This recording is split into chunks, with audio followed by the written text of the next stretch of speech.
Security is tight across Afghanistan as voters choose a new president to take over from Hamid Karzai.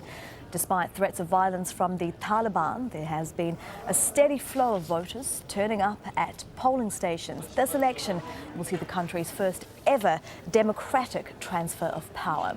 The incumbent Hamid Karzai has been in power for the past 12 years, but he's barred by Afghan law from running for a third term.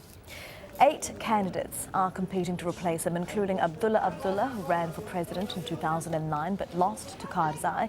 Another frontrunner is Ashraf Ghani, seen here. He's a former World Bank official and former Afghan finance minister. He also contested the vote in 2009. And Zalmay Rasool previously served as foreign minister and has been one of Karzai's closest allies.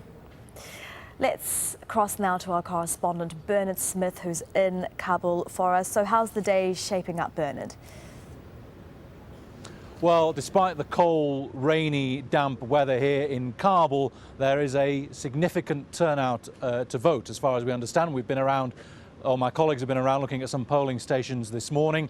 Lots of people turning out to vote. Elsewhere in the country, the weather's a bit better. 12.5 million Afghans eligible to vote, some 20,000 polling stations.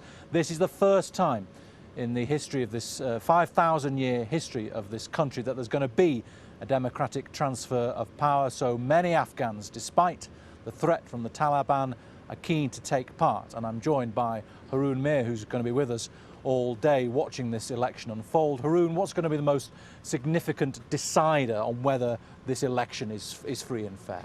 Well, fortunately, since early this morning, 7 o'clock, people have come out of their homes in order to go and vote.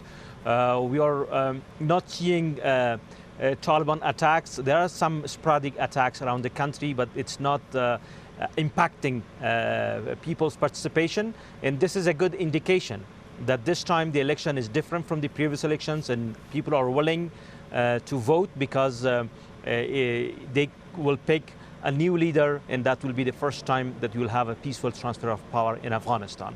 And for the continuity of the political process, it is very important for us to have a peaceful transfer of power in this country. What is it that makes these elections different, Haroon, this time? There's this consciousness, isn't there? People know that this is important and are aware of their rights. Yes, indeed, people know that 2014 is critical for us because the NATO mission will end at the end of this year, that the international community's commitment for Afghanistan will not be like the previous years, and we need to rely on our own.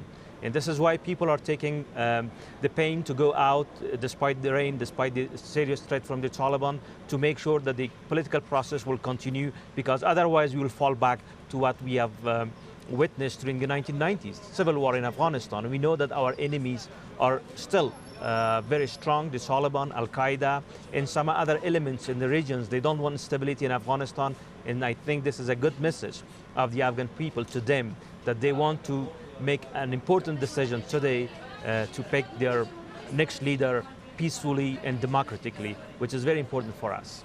Haroon, all right, thank you very much for the moment, for joining us. Significant attempts being made in this election to try and prevent fraud. Ballot boxes are sealed, ballots are barcoded.